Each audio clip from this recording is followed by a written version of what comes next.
Kamu pernah memberi segalanya untuk dia. Bukan hanya waktu dan tenaga, tapi juga hatimu, perhatianmu, harapanmu, bahkan bagian dari jiwamu yang paling tulus. Kamu hadir saat dia butuh tempat bersandar. Kamu dengarkan keluh kesahnya. Kamu dukung mimpinya. Kamu berusaha jadi tempat pulang. Tapi apa yang kamu terima sebagai balasan? Bukan cinta yang setara, bukan kehadiran yang hangat. Justru kamu mulai merasa seperti bayangan, di latar belakang hidupnya tidak terlihat, tidak dihargai, bahkan nyaris dilupakan.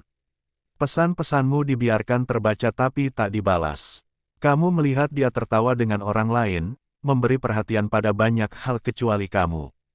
Dan di sana kamu menunggu dengan sabar, dengan harapan yang makin lama makin tipis, berharap ada satu momen saja di mana dia benar-benar melihat siapa dirimu dan bagaimana perasaanmu. Tapi kenyataannya dia tidak pernah benar-benar melihatmu. Bukan karena kamu kurang layak, tapi karena dia sudah memilih untuk tidak melihat. Dia sudah menunjukkan lewat tindakannya bahwa kamu bukan prioritas dalam hidupnya. Kamu tahu itu sebenarnya. Jauh di dalam dirimu, kamu sudah sering merasakan ada yang tidak beres. Kamu mendengar suara kecil yang berbisik bahwa kamu layak mendapatkan lebih. Tapi selama ini kamu memilih untuk membungkam suara itu. Kamu berusaha mengerti dia. Kamu beri alasan demi alasan untuk menenangkan hatimu. Bahwa mungkin dia sibuk. Bahwa mungkin dia butuh waktu. Bahwa suatu hari dia akan berubah dan menyadari bahwa kamu adalah orang yang tepat. Namun hari ini cukup. Hari ini kamu harus memilih untuk berhenti mengabaikan kenyataan. Ini bukan lagi soal menunggu dia berubah. Ini soal menyelamatkan dirimu sendiri dari terus-menerus terjebak dalam siklus yang melelahkan dan menyakitkan. Kamu tidak lagi harus meyakinkan seseorang untuk mencintaimu. Kamu tidak perlu terus membuktikan dirimu kepada seseorang yang bahkan tidak tahu cara menghargai kehadiranmu. Ada dua tipe pria di dunia ini. Mereka yang menunggu wanita itu berubah dan mereka yang mengubah hidup mereka ketika dia tidak berubah. Jika kamu tetap menunggu, kamu akan terus berada di tempat yang sama, terluka, lelah, dan makin jauh dari dirimu yang utuh. Tapi jika kamu memilih untuk bangkit, untuk melepaskan untuk akhirnya berkata, aku memilih diriku sendiri, maka itulah titik balikmu. Itulah saat kamu mulai mengambil kembali kendali atas hatimu, hidupmu, dan masa depanmu. Kamu tidak harus melepaskan dengan kemarahan, tidak dengan dendam, tapi dengan kesadaran penuh bahwa kamu sudah mencoba, kamu sudah memberi, dan kamu pantas mendapatkan cinta yang benar-benar membalas. Jadi hari ini bukan hanya kamu berhenti berharap, kamu belajar untuk benar-benar melepaskan. Bukan sementara, bukan setengah-setengah, tapi sepenuhnya dari siapapun yang tidak bisa melihat nilaimu, dari siapapun yang tidak bisa mencintaimu dengan sungguh-sungguh. Karena akhirnya kamu sadar orang yang tepat tidak akan pernah membuatmu merasa seperti pilihan terakhir. Nomor 1, berhentilah menunggu dia berubah. Kamu terus terbangun dengan harapan hari ini adalah hari di mana dia akhirnya melihat harga dirimu. Namun izinkan saya menceritakan sesuatu yang menggetarkan jiwa dan brutal. Wanita yang benar-benar menghargai kamu tidak akan pernah membuat kamu menunggu selama ini. Kamu pikir waktu dan pengabdian adalah mata uang yang suatu hari akan diubah menjadi cinta. Tapi yang sebenarnya kamu lakukan hanyalah membiayai patah hati kamu sendiri dengan harapan yang disamarkan sebagai usaha. Dan itulah mengapa hatimu terasa semakin hancur setiap kali dia mengabaikan pesanmu, menertawakan kerentananmu, menghilang saat kamu sangat membutuhkannya dan kembali hanya untuk mencegahmu pergi. Bukan karena dia ingin mencintaimu, tetapi karena dia ingin memilikimu tanpa komitmen untuk menjaga kesetiaan kamu di saku belakangnya seperti jaring pengaman saat dia mengejar pria yang bahkan tidak repot-repot membalas. Dan kamu terus menunggu dia melihat cahaya, menunggu dia merasakan beratnya harga dirimu, menunggu titik balik ajaib saat dia akhirnya memandangmu seolah kamu penting. Namun yang tidak kamu mengerti adalah ini.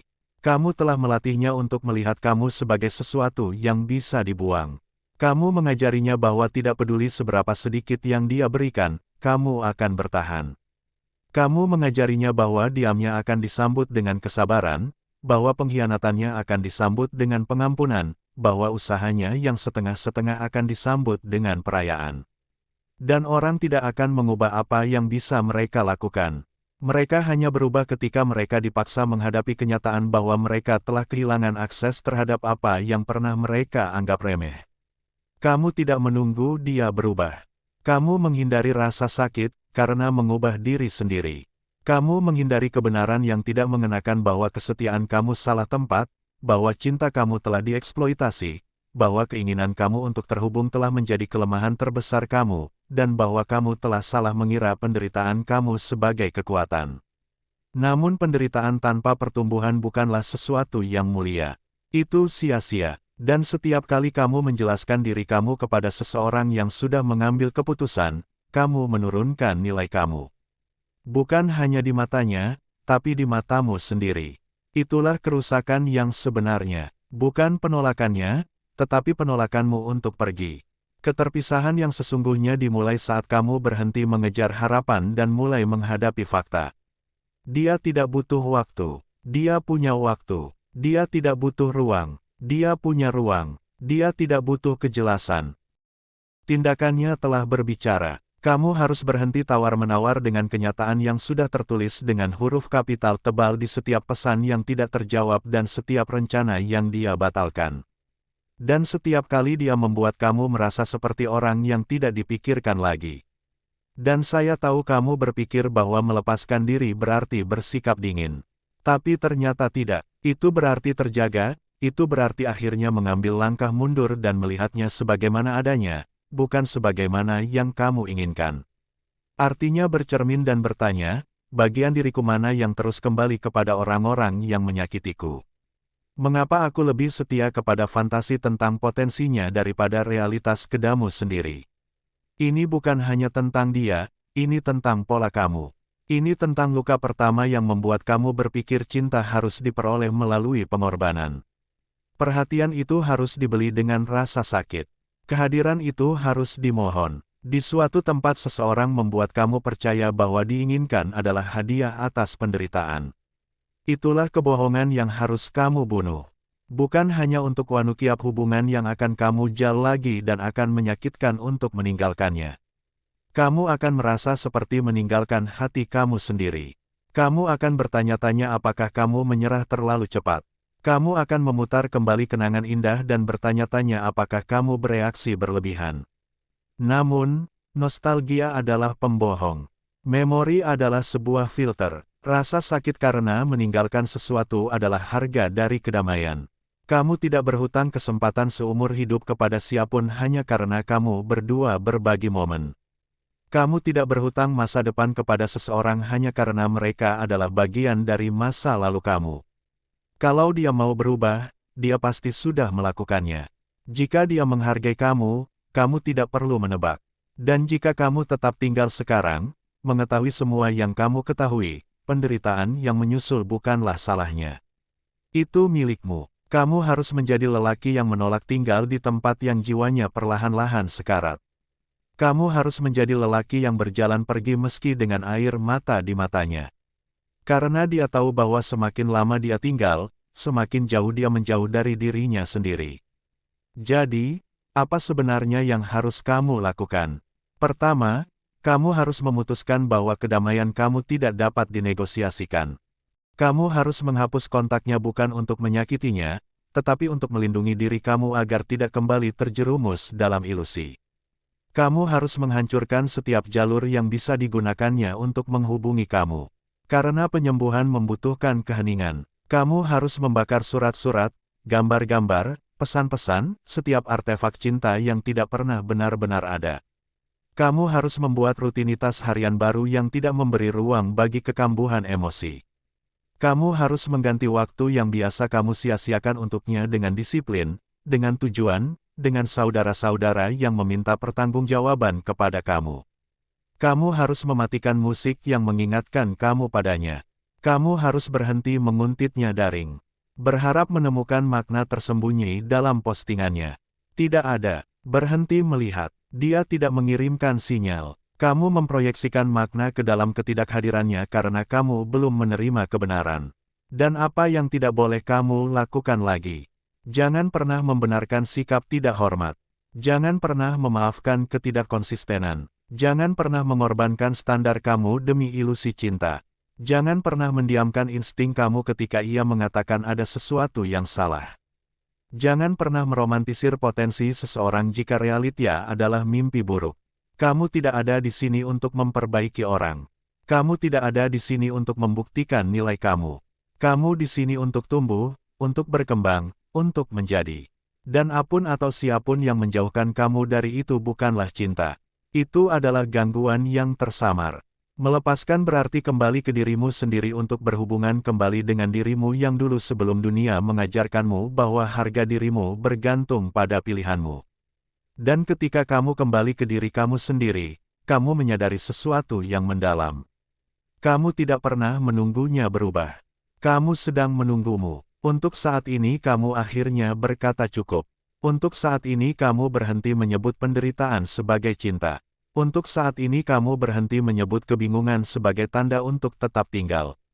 Saat itu adalah sekarang. Lihatlah sekelilingmu. Semakin lama kamu terjebak di sini, semakin banyak kesempatan yang kamu lewatkan.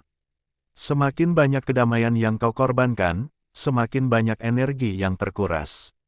Ada kehidupan di luar dirinya.